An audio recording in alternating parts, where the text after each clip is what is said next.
Hello everyone, welcome back to my channel green genetics. आज से मैं एक नई यूनिट शुरू करने जा रहा हूँ प्लांट टिश्यू कल्चर के ऊपर, जो ASRB नेट का पार्ट है, यूनिट 10। तो इस सीरीज़ में आप जितने भी इसमें टेक्निक्स है प्लांट टिश्यू कल्चर के अंदर, वो मैं सारी डिस्कस करूँगा, इंट्रोडक्शन से लेकर एंड तक। तो बने रहिएगा इस सीरीज़ के साथ। चलिए शुरू करते हैं। First lecture, introduction of plant tissue culture. Plant tissue culture क्या है? पहले, प्लांट टिश्यू कल्चर एक प्लांट बायोटेक्नोलॉजी की ही टेक्निक है, जिसमें हम क्या करते हैं, हम प्लांट्स को ग्रो करते हैं इन विट्रो। इन विट्रो का मतलब होता है एक्चुअल में इन ग्लास। ग्लास का मतलब है in controlled condition, like glass house. इसका एक्चुअल मतलब है इन कंट्रोल्ड कंडीशन में हम प्लांट्स को ग्रो करते हैं। और कैसे? या तो हम प्लांट सेल से उसको ग्रो करेंगे, या टिश्यूज से, या ऑर्गन से, या फिर प्रोटोप्लास्ट से।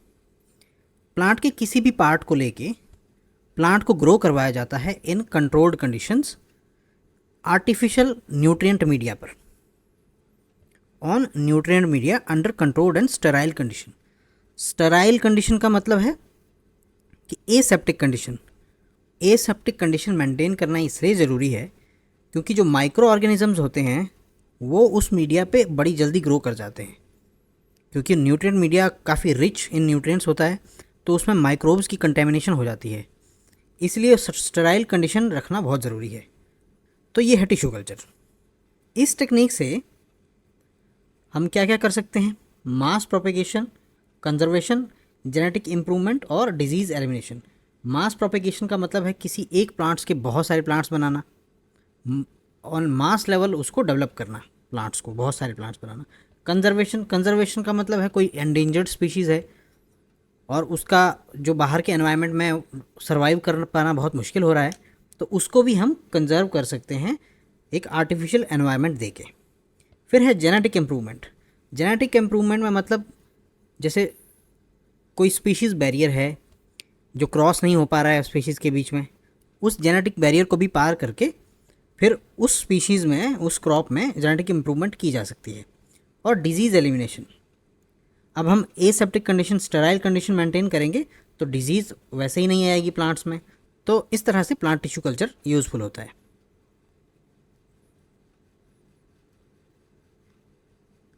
जैसे ये देखिए, ये है कोई मदर प्लांट, और मदर प्लांट से हमने कोई एक्स प्लांट ले लिया, मतलब कोई ऑर्गन है, जैसे कोई लीव्स है, ये ऑर्गन है, तो इस एक लीफ को ले लिया और इसको न्यूट्रिएंट मीडिया में डाला, और बाद में देखिए बहुत सारे प्लांट्स इस एक लीफ से निकल आए। तो ये हो गया एक्चुअली मास प्रोपेगेशन। फिर पहले उसमें शूट डेवलपमेंट हुई, फिर उसके बाद उसमें रूट डेवलपमेंट हुई, और अल्टीमेटली वो प्लांट्स बन गए, और एक प्लांट से बहुत सारे प्लांट्स हमने पैदा कर दिए। अब आते हैं हम इसके प्रिंसिपल पे। ये दो प्रिंसिपल पे डिपेंड करता है, एक है टोटीपोटेंसी और दूसरा है प्लास्टिसिटी। टोटीपोटेंसी का मतलब होता है कि सेल की एबिलिटी, एक सिंगल सेल की एबिलिटी एक पूरे प्लांट को बनाने की। मतलब अगर हम सिंगल सेल को भी ग्रो करवाएंगे प्लांट के, तो वो भी जाके आगे जाके एक प्लांट बना सकता है पूरा। इसे कहते हैं हम टोटीपोटेंसी।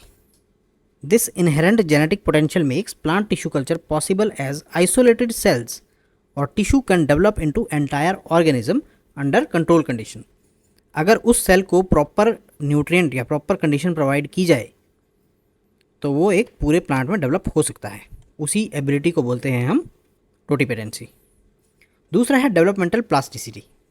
प्लास्टिसिटी का मतलब होता है कि वो सेल जब हम उसको न्यूट्रिएंट मीडिया में डालते हैं, वो अपने अंदर कैसे चेंजेस लाता है, बायोकेमिकल चेंजेस लाता है कि वो प्लांट में डेवलप हो पाए, उसी को बोलते हैं plasticity. Plasticity refers to a plant's capacity to alter its development, morphology and physiology in response to environmental signals. Environmental signals का मतलब है कि जो भी हमने उसको न्यूट्रिएंट मीडिया दिया है और जो कि एनवायरनमेंट में प्रोवाइड किया है, मान लो टेम्परेचर है, ह्यूमिडिटी है, और एयर सर्कुलेशन है, उसमें कार्बन डाइऑक्साइड कितनी है, वो सारी चीज़ें उसके हिसाब से वो अपने आप को किस तरह से ढाल रहा है प्लांट, उसी को बोलते हैं हम प्लास्टिसिटी। ये है कुछ हिस्ट्री, ये कुछ इंपॉर्टेंट साइंटिस्ट के नाम हैं इसमें ईयर वाइज। जैसे कि पहला है गॉटलिब हेबरलैंड, ये है इन्हें father of plant tissue culture बोलते हैं। He gave the concept of totipotency in 1902। वैसे ही कुछ इम्पॉर्टेंट है, जैसे कि वाइट, इन्होंने रूट कल्चर दिया था इन टोमेटो। हैनिंग ने एम्ब्रियो कल्चर दिया था। ये मोस्टली जो यहाँ पे नाम है, ये सारे नाम मैंने नहीं लिखे हैं, ये मोस्टली इंपॉर्टेंट नाम है जो एग्ज़ाम में पहले भी आ चुके हैं और मोस्टली पूछे जाते हैं। जैसे स्कूग, इनका इनके बारे में पूछा जाता है। फिर जैसे स्टीवर्ड एट ऑल, ये सोमैटिक एम्ब्रियोजेनेसिस जिन्होंने डेवलप किया था, उनका नाम है। फिर स्कूग एंड मिलर, इन्होंने ऑर्गेनोजेनेसिस दिया था ऑक्सिन और साइटोकाइनेसिन की रेशो से, कि कैसे रूट्स और शूट्स डेवलप होती है डिफरेंट ऑक्सिन और साइटोकाइनेसिन की रेशो को रख के। फिर विक्सन एंड थीमन है, इन्होंने साइटोकाइनेसिन का यूज़ देखा था सेल डिवीजन में। एक्चुअली टिश्यू कल्चर की से काफ़ी हार्मोन्स जो है उनकी डिस्कवरी में काफ़ी हेल्प हुई है टिश्यू कल्चर से। कॉकिंग जैसे इन्होंने प्रोटोप्लास्ट आइसोलेशन किया था, ये बहुत इंपॉर्टेंट नाम है। और गुहा एंड महेश्वरी बहुत बार एग्जाम में पूछा गया है, इन्होंने एंथर कल्चर दिया था इन धतूरा इनॉक्सिया। और फिर पावर एट ऑल है, फर्स्ट प्रोटोप्लास्ट फ्यूजन इन्होंने किया था। ये इनके आप स्क्रीनशॉट ले लीजिएगा और ये सारे नाम याद करना है, बहुत इंपॉर्टेंट है। जैसे कार्लसन सोमैटिक हाइब्रिड इन्होंने दिया था। फिर ओवरी कल्चर, ये सारी चीज़ें बहुत इंपॉर्टेंट है एग्ज़ाम पॉइंट ऑफ व्यू से। ये कुछ बायोटेक्नोलॉजी में एडवांसमेंट है, मॉलिक्यूलर बायोटेक्नोलॉजी में।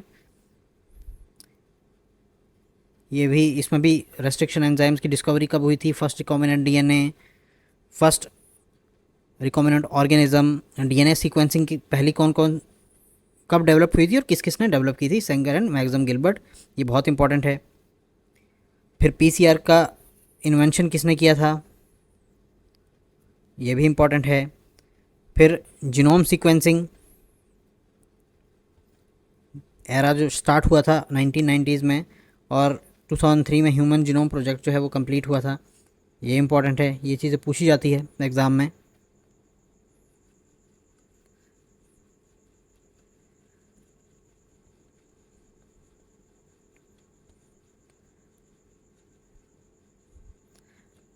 प्लांट टिश्यू कल्चर के जो मेन प्रिंसिपल है जिस पे प्लांट टिश्यू कल्चर वर्क करता है, टोटिपोटेंसी के बारे में हमने डिस्कस कर लिया। फिर एसेप्टिक कंडीशन है जो कि स्टराइल कंडीशन मेंटेन की जाती है, कंटेमिनेशन फ्री एनवायरनमेंट दिया जाता है। फिर कंट्रोल्ड न्यूट्रिएंट सप्लाई, उसे प्रॉपर न्यूट्रिएंट प्रोवाइड किया जाता है ग्रोथ के लिए, जिसमें growth regulators, vitamin, minerals, carbon source, ये सारी चीज़ें प्रोवाइड की जाती है प्लांट को ग्रो करवाने के लिए। फिर एनवायरमेंटल कंट्रोल, एनवायरनमेंट में लाइट आ गया, टेम्परेचर, ह्यूमिडिटी, गैस एक्सचेंज, ये भी मैंने डिस्कस किया। ये सारी चीज़ें दी जाती है एक सक्सेसफुल प्लांट टिश्यू कल्चर को कंडक्ट करवाने के लिए। और इसमें जो एसेंशियल लेबोरेटरी इक्विपमेंट होते हैं वो laminar air flow, laminar hood, ये दिया जाता है। ये स्टराइल वर्क प्लेस प्रोवाइड करता है। इससे जो हेपा फिल्टर के थ्रू फिल्टर्ड एयर आती है उसमें सारे माइक्रोब्स फिल्टर्ड आउट हो जाते हैं बाहर। तो ये एक तरह से बेंच टॉप प्रोवाइड करता है एसेप्टिक कंडीशन, जिसमें कि हम कल्चर कर सकते हैं।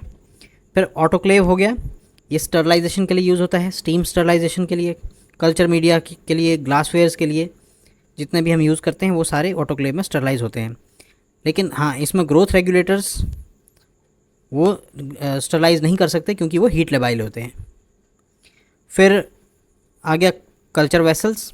कल्चर वेसल्स में test tubes, jar, petri dish जितने भी यूज़ होते हैं, जिनमें हम मीडिया रखते हैं अपना और जिनमें प्लांट्स को ग्रो करवाते हैं, वो हो गया कल्चर वेसल्स।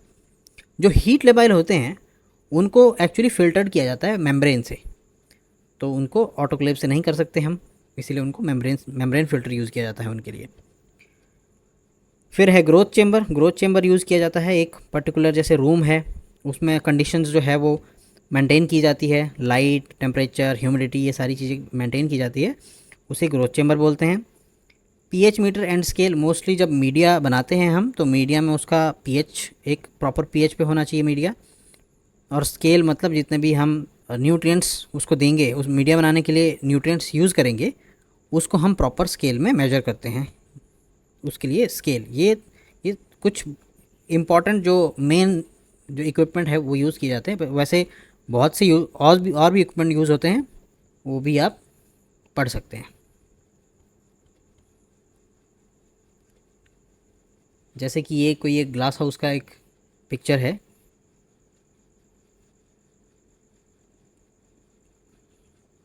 अब कुछ की कॉन्सेप्ट देखते हैं सेल्यूलर ट्रांसफॉर्मेशन के।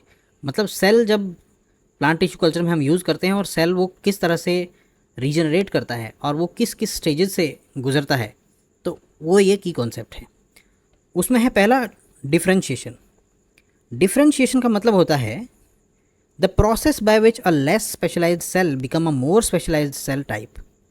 इसका मतलब है कोई सेल है एक, अभी उसके अंदर फंक्शनिंग एबिलिटी एक पर्टिकुलर चीज़ के लिए नहीं है, और वो डिवाइड करके वो कई डिफरेंट टाइप के सेल बना सकता है जो कि स्पेशलाइज्ड हो। स्पेशलाइज्ड का मतलब है कोई एक सेल था, अब वो डिवाइड कर गया प्लांट में, और उसने जैसे एक सेल बनाया लीफ के लिए, और दूसरा सेल से बार्क बन गई या फिर स्टेम बन गई, और तीसरे सेल से रूट बन गई। वही एक सेल डिवाइड हुआ है। एक जो कम स्पेशलाइज्ड सेल था उसने अब मोर स्पेशलाइज्ड सेल बनाए हैं, तो उसे कहते हैं डिफरेंशिएशन। उस प्रोसेस को कहते हैं differentiation. In plants this leads to the formation of distinct tissue like xylem, phloem, epidermal cells etcetera. तो ये हुआ डिफरेंशिएशन। फिर है डी डिफरेंशिएशन। डी डिफरेंशिएशन का मतलब है कि मान लो कोई स्पेशलाइज्ड सेल है, मान लो ये लीफ का सेल है, अब वो बैक ट्रैक कर गया, पीछे हट गया, और उसने बना दिया लेस स्पेशलाइज्ड सेल। पहले तो ये लीफ का सेल था, ये क्या काम करता था, ये फोटोसिंथेसिस करवा रहा था। मान लो इसमें क्लोरोप्लास्ट थे, ग्रीन कलर था, फाइटोक्रोम थे, इसमें साइटोक्रोम्स थे, लाइट को ऑब्जर्व करता था ये, और सारी चीज़ें करता था फोटोसिंथेसिस वाले। लेकिन अब ये बैक ट्रैक होके लेस स्पेशलाइज्ड सेल बन गया। अब इस लेस स्पेशलाइज्ड सेल के पास वही एबिलिटी है जो हमने डिफरेंशिएशन में डिस्कस की। अब ये रूट भी बना सकता है, शूट भी बना सकता है, जाइलम, फ्लोएम, ये वो चीज़ें सारी बना सकता है। तो इसे कहते हैं डी डिफरेंशिएशन, जो बैक ट्रैक होना है। The reversal of specialised cell to the less differentiated और meristematic state. This is common phenomena in plant tissue culture where mature cell loses their specialized identity and begin to divide rapidly, often forming a mass of undifferentiated cell called callus. ये mostly tissue culture में use होता है। जब हम tissue culture में अगर हम मान लो कोई स्पेशलाइज सेल ले लेते हैं, लीफ को कट करके आपने मीडिया पे डाल दिया, और फिर वो एक क्या करता है, वो अनडिफरेंशिएटेड सेल्स का एक मास बना देता है जिसे हम कैलस बोलते हैं। और वो जो कैलस होते हैं, उस कैलस के अंदर जो अनडिफरेंशिएटेड जो सेल्स होते हैं वो होते हैं एक्चुअल में, उनके पास होती है एबिलिटी किसी भी तरह के सेल को बनाने की। एक तरह से वो प्लांट्स के स्टेम सेल्स हैं। जैसे ह्यूमन में स्टेम सेल्स होते हैं और वो कुछ भी बना सकते हैं। वो मसल का सेल बना सकता है, वो रेड ब्लड सेल बना सकता है, वो हेयर बना सकता है, न्यूरॉन्स बना सकता है, वो कुछ भी बना सकता है, वो इम्यून सिस्टम बना सकता है। वैसे ही ये सेल्स जो अनडिफरेंशिएटेड सेल्स हैं वो भी कुछ भी बना सकते हैं, प्लांट का कोई भी पार्ट बना सकते हैं। तो ये हुआ डी डिफरेंशिएशन। अब है री डिफरेंशिएशन।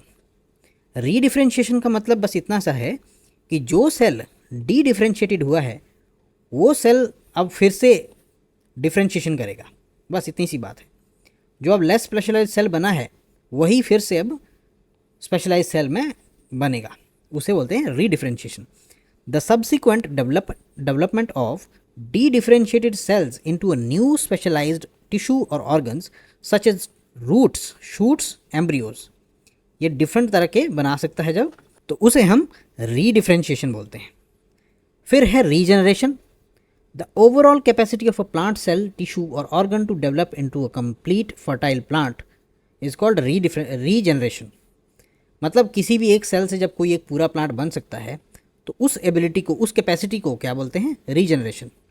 उस एक्चुअली प्रोसेस को वो जब भी हम एक सेल यूज़ करके कोई प्लांट बनाते हैं उसे हम रीजनरेशन बोलते हैं उस प्रोसेस को। आई थिंक ये कॉन्सेप्ट कवर हो गए होंगे। चलिए आगे बढ़ते हैं। ये है मेथोडोलॉजी मोस्टली हम क्या इसमें स्टेप्स होते हैं करते हैं टिश्यू कल्चर के लिए, वो है selection and preparation of x plant.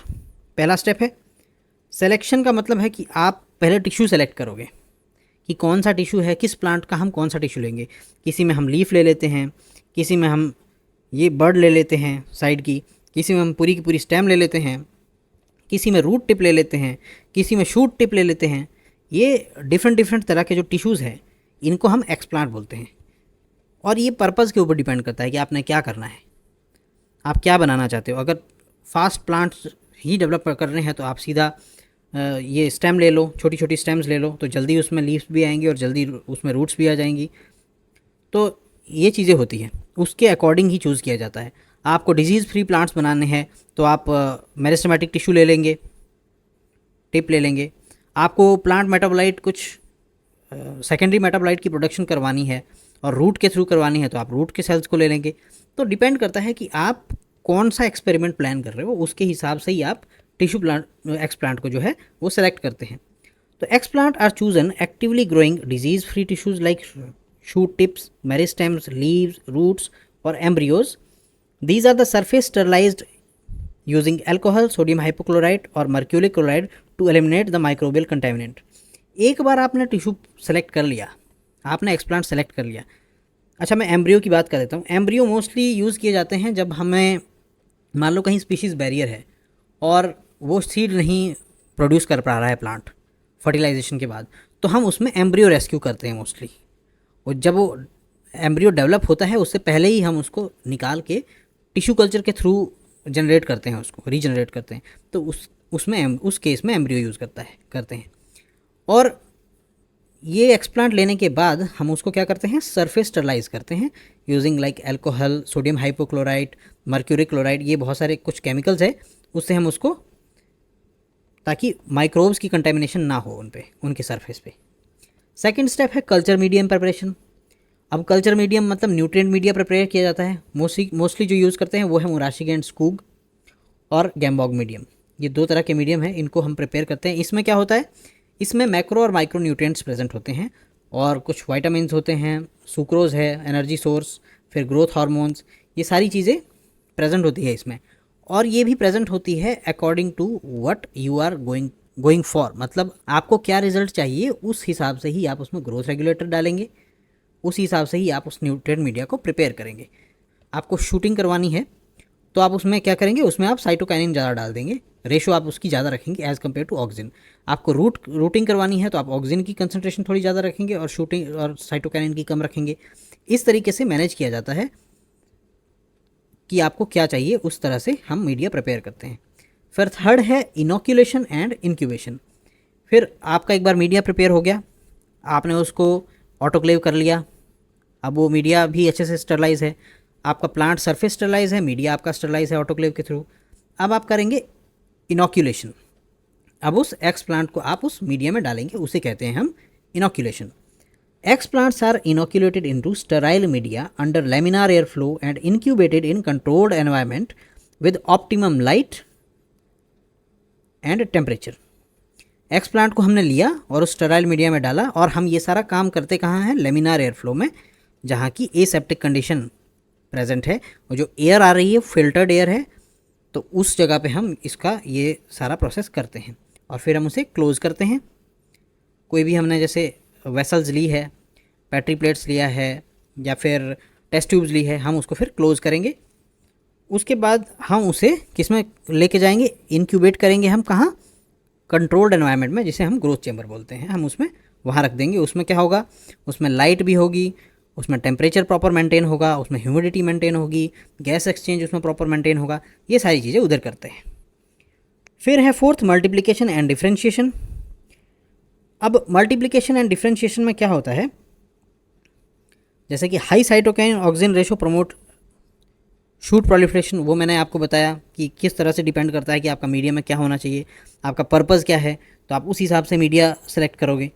High oxygen और साइटोकाइनिन की रेशो से क्या होता है, ये सारी चीज़ें मैंने आपको बताई।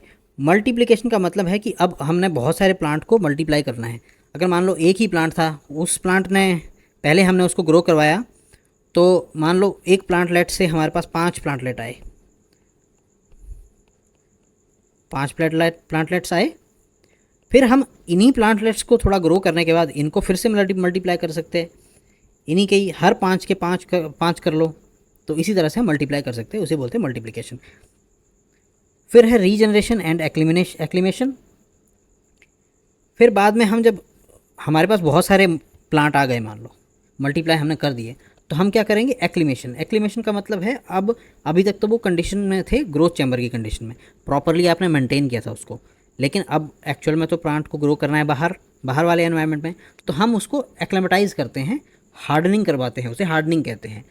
Differentiated shoots roots are transfer to rooting media later hardened by gradually exposing them to natural condition before field planting। तो हम उसको ग्लास हाउस में या पॉली हाउस में उसको डिफरेंट रूटिंग मीडिया में डालेंगे और फिर उसको हार्डन करेंगे, एक तरह से उसको बाहर का एनवायरनमेंट का थोड़ा सा एक्सपोजर देंगे कि ताकि वो थोड़ा सा डेवलप अपने आप को अडेप्ट कर ले बाहर के एनवायरनमेंट में, और फिर उसको हम फील्ड पे लेके जा सके फाइनली। तो ये सारी चीज़ें हैं, ये मेथोडोलॉजी है प्लांट टिश्यू कल्चर की। अब types of tissue culture, callus culture, organ culture, embryo culture, protoplast culture, meristem culture, सबकी अब अपनी एडवांटेज है। कैलस कल्चर का कोई एडवांटेज है, ऑर्गन कल्चर का एडवांटेज है। ऑर्गन कल्चर का मतलब कि जैसे किसी ऑर्गन को ग्रो करवाना है आपको, मैंने जैसे बात की कि आप मान लो कोई सेकेंडरी मेटाबोलाइट है, वो रूट में प्रोड्यूस हो रहे हैं और वो आपको वही चाहिए, तो आप रूट कल्चर लोगे, ये ऑर्गन कल्चर हो गया। कैलस कल्चर का मतलब है induction of undifferentiated tissue masses from explant. कोई भी एक्सप्लांट लिया, उससे आपने अनडिफरेंशिएटेड टिश्यू मास बनाया। अब इससे कोई भी चीज़ आप डेवलप कर सकते हो, रूट शूट कुछ भी डेवलप करना हो, इससे डेवलप किया जा सकता है। फिर एम्ब्रियो कल्चर है। एम्ब्रियो कल्चर मैंने आपको बताया जहाँ की मान लो कोई कंपैटिबिलिटी है, हाइब्रिड इनकम्पैटिबिलिटी है, उसको ओवरकम करना है तो हम एम्ब्रियो करेंगे, उसे हम एम्ब्रियो रेस्क्यू कहते हैं उस टेक्निक को, तो वो हम काम कर सकते हैं। या फिर आपको सीड डॉर्मेंसी को ओवरकम करना है तो वो कर सकते हैं एम्ब्रियो कल्चर से। फिर प्रोटोप्लास्ट कल्चर है, isolation and culture of a cell wall free cells for genetic manipulation. आप इससे मोस्टली क्या कर सकते हैं, दो प्रोटोप्लास्ट को फ्यूज़ कर सकते हैं और साइब्रिड बनाया जा सकता है। इससे 2 साइटोप्लाज्म डिफरेंट किए जा सकते हैं और उससे साइब्रिड बना सकते हैं। मान लो कोई मैटरनली इनहेरिटेड जीन्स है किसी एक में, आपने उसको इंट्रोड्यूस करवाना है दूसरे में, तो आप क्या करेंगे, प्रोटोप्लास्ट को फ्यूज़ कर देंगे सोमैटिक सेल्स के, और फिर उसमें मैटरनल वाले जीन्स भी आ गए। तो ये प्रोटोप्लास्ट कल्चर में यूज़ हो सकता है। मेरिस्टेम कल्चर का हम यूज़ करते हैं वायरस फ्री प्लांट्स को जनरेट करने के लिए। एपिकल मेरिस्टेम क्या करती है, एपिकल मेरिस्टेम बहुत जल्दी डिवाइड करती है। वो इतना जल्दी डिवाइड करती है कि वायरस उसमें डिवाइड नहीं हो पाता हर सेल में, तो इसलिए वायरस जो है उसमें किसी भी तरह से ग्रो ही नहीं कर पाता। तो जो भी प्लांट हम डेवलप करेंगे मेरिस्टेम कल्चर से, वो होते हैं वायरस फ्री प्लांट्स। तो ये बहुत यूज़ होता है माइक्रो प्रोपेगेशन में। तो ये थे टाइप्स ऑफ टिश्यू कल्चर। अब टिश्यू कल्चर की कुछ एप्लीकेशन है। माइक्रो प्रोपेगेशन अभी मैंने बात की, producing large quantity of disease free genetically uniform plantlets. और हाँ, एक बात जो इम्पॉर्टेंट है, बहुत इंपॉर्टेंट है, वो मैं भूल गया बतानी। जेनेटिकली जो ये होते हैं, ये यूनिफॉर्म प्लांट होते हैं क्योंकि ये सोमैटिक सेल से डेवलप हुए हैं। अब आपने किसी की लीफ ले ली तो वो तो सोमैटिक है ना, तो उससे प्लांट जो भी डेवलप होगा वो इसी के टाइप का होगा। ट्रू टू टाइप बोलते हैं हम उसे, वो मदर प्लांट के समान ही होगा प्लांट। होता क्या है एक्चुअल में, जैसे अगर हम मान लो सीड से कोई प्लांट ग्रो करते हैं, सीड कैसे बनता है, पोलन आएगा और ओवरी से वो एग सेल में जाके फर्टिलाइज़ करेगा उसको, फर्टिलाइज़ करने के बाद सीड डेवलप होगा और उससे वो प्लांट जनरेट होगा दूसरा वाला। और जब वहाँ फर्टिलाइजेशन होगी तो वहाँ फिर क्रॉसिंग ओवर होगी तो मेंडल के लॉज तो आपने पढ़े हैं, law of segregation, law of independent assortment. तो जो है जीन्स की जो है वो शफलिंग हो जाएगी, क्रॉसिंग ओवर से शफलिंग होगी, तो वो अब मदर और फादर पेरेंट के वो 2 टाइप प्लांट नहीं रहेगा। अब वो थोड़ा चेंज हो गया, उसका जेनेटिक मेकअप चेंज हो गया। अगर हम ये नहीं चाहते हैं जो प्रोजनी है वो चेंज हो जाए, तो टिश्यू कल्चर वहाँ बहुत काम आता है। हम बिल्कुल मदर प्लांट के बहुत सारे प्लांट्स बना सकते हैं, टू टाइप प्लांट बना सकते हैं, और जो प्योरिटी है, वो जो जेनेटिक प्योरिटी है, वो कभी भी लूज़ नहीं होती फिर। सेकंड है germ plasm conservation. Germ plasm conservation में क्या है, अगर कोई एंडेंजर्ड स्पीशीज़ है, वो मैंने पहले भी बात की, उसको आपने ग्रो करना है तो आप उसको आर्टिफिशियल मीडिया पे ग्रो कर लीजिए, तो आप उसको प्रिजर्व कर सकते हैं लॉन्ग टाइम के लिए। Long term preservation of rare endangered plant species through tissue culture techniques. फिर genetic transformation, integration of new genes via protoplast fusion, Agrobacterium mediated transfer और बायोलिस्टिक फॉर क्रॉप इंप्रूवमेंट। इसमें क्या है, प्रोटोप्लास्ट फ्यूजन कर सकते हैं हम, साइब्रेड बनाना हो तो, और एग्रोबैक्टीरियम मीडिएटेड जितने भी हम मोस्टली जेनेटिकली इंजीनियर्ड प्लांट्स बनाते हैं उनको ग्रो किस में करवाते हैं, पहले टिश्यू कल्चर में ही ग्रो कराया जाता है, क्योंकि जो इन्फेक्शन दिया जाता है एग्रोबैक्टीरियम मीडिएटेड जो जीन ट्रांसफ़र है वो सब टिश्यू कल्चर लेवल पे ही होता है। तो ये बहुत इंपॉर्टेंट टेक्निक है, इस पर्सपेक्टिव से भी ये बहुत इंपॉर्टेंट टेक्निक है। Secondary metabolite production, cell suspension cultures are used for production of compounds like paclitaxel from Taxus species and shikonin. Different तरह के सेकेंडरी मेटाबोलाइट्स है जो कि मतलब मेडिसिनल प्रॉपर्टीज़ के होते हैं, मान लो कोई मेटाबोलाइट्स मोस्टली, तो उनके प्रोडक्शन के लिए भी टिश्यू कल्चर टेक्निक यूज़ की जाती है। ओवरकमिंग ब्रीडिंग बैरियर, ये भी मैंने बात की, मान लो कोई इनकम्पैटिबिलिटी है तो उसको भी ओवरकम किया जा सकता है सोमैटिक हाइब्रिडाइजेशन से। वायरस एलिमिनेशन, वही मेरिस्टम कल्चर यूज़ करके हम मेरिस्टम टिप कल्चर यूज़ करके हम वायरस एलिमिनेशन कर सकते हैं। एक है बायोसिंथेटिक पाथवे ट्रेसिंग। इसमें क्या करते हैं, इसमें हम मान लो कोई हमें बायोसिंथेटिक पाथवे देखना है, हमने देखना है कि किस सबस्ट्रेट से क्या प्रोडक्ट बन रहा है, तो हम उस सबस्ट्रेट को लेबल कर देंगे, कोई भी रेडियो लेबल या फिर कुछ भी लेबल कर देंगे, और फिर देखेंगे कि जो प्रोडक्ट बन रहा है क्या उसमें वो लेबलिंग आ रही है, वो हमारा जो हमने उसे यूज़ दिया था, कोई भी न्यूट्रिएंट हो या कोई भी एलिमेंट हो उसको दिया था, अगर वो ट्रेस हो रहा है तो हम उससे पता लगा सकते हैं कि किस सबस्ट्रेट से क्या प्रोडक्ट बन रहा है। और फिर जब हमें पाथवे पता चल गया तो हम उसको चेंज भी कर सकते हैं, उस पाथवे को मैनिपुलेट भी किया जा सकता है। तो इस तरह से बायोसिंथेटिक पाथवे की ट्रेसिंग के लिए भी इसको यूज़ कर सकते हैं। ये है इसकी कुछ एप्लीकेशंस। एडवांटेजेस में भी यही है, सीजनल इंडिपेंडेंस, क्योंकि सब कंट्रोल्ड कंडीशन में है तो सीजनल इंडिपेंडेंस ऑफ कोर्स हो गई। आप अपने हिसाब से आप उसको कंडीशंस को मेंटेन कर सकते हो और मैनिपुलेट कर सकते हो। Disease free plants, genetic uniformity, species conservation, biotechnological एक इंपॉर्टेंट टूल है, ये जेनेटिक इंजीनियरिंग में यूज़ होता है। कुछ इसमें इसकी लिमिटेशंस हैं। लिमिटेशंस क्या है, skilled labour required, high cost है, क्योंकि आप न्यूट्रिएंट प्रोवाइड करना है, आपको पूरा सेटअप करना है, इतने सारे इक्विपमेंट्स है, तो हाई कॉस्ट तो होगी ही होगी। सोमा क्लोनल वेरिएशन, ये सोमा क्लोनल वेरिएशन एक है जब हम चाहते हैं कि जेनेटिक यूनिफॉर्मिटी हो, लेकिन उनमें भी कई बार वेरिएशंस आ जाती है, उन सोमेटिक सेल्स में भी, तो उसे बोलते हैं Soma clonal variation. Species limitations, species limitation क्या है, मतलब जो हम न्यूट्रिएंट मीडिया दे रहे हैं और जो कॉम्बिनेशन दे रहे हैं एक्चुअल में हार्मोन्स का, वाइटामिन्स का, वो कुछ स्पीशीज़ में काम ही नहीं करता या बहुत मुश्किल होता है उस स्पीशीज़ को उस पर ग्रो करवाना, तो इसीलिए स्पीशीज़ लिमिटेशंस भी है उसमें कुछ। फिर कंटेमिनेशन रिस्क होता है, क्योंकि एसेप्टिक कंडीशन मेंटेन करना बहुत ही मुश्किल हो जाता है, बहुत ध्यान रखना पड़ता है इन चीज़ों का। तो अगर कंटेमिनेशन हो गई तो फिर सब कुछ पूरा बैच इन्फेक्ट हो जाता है, तो उसमें लॉस भी बहुत कुछ हो सकता है। तो ये सारी इसकी लिमिटेशंस है।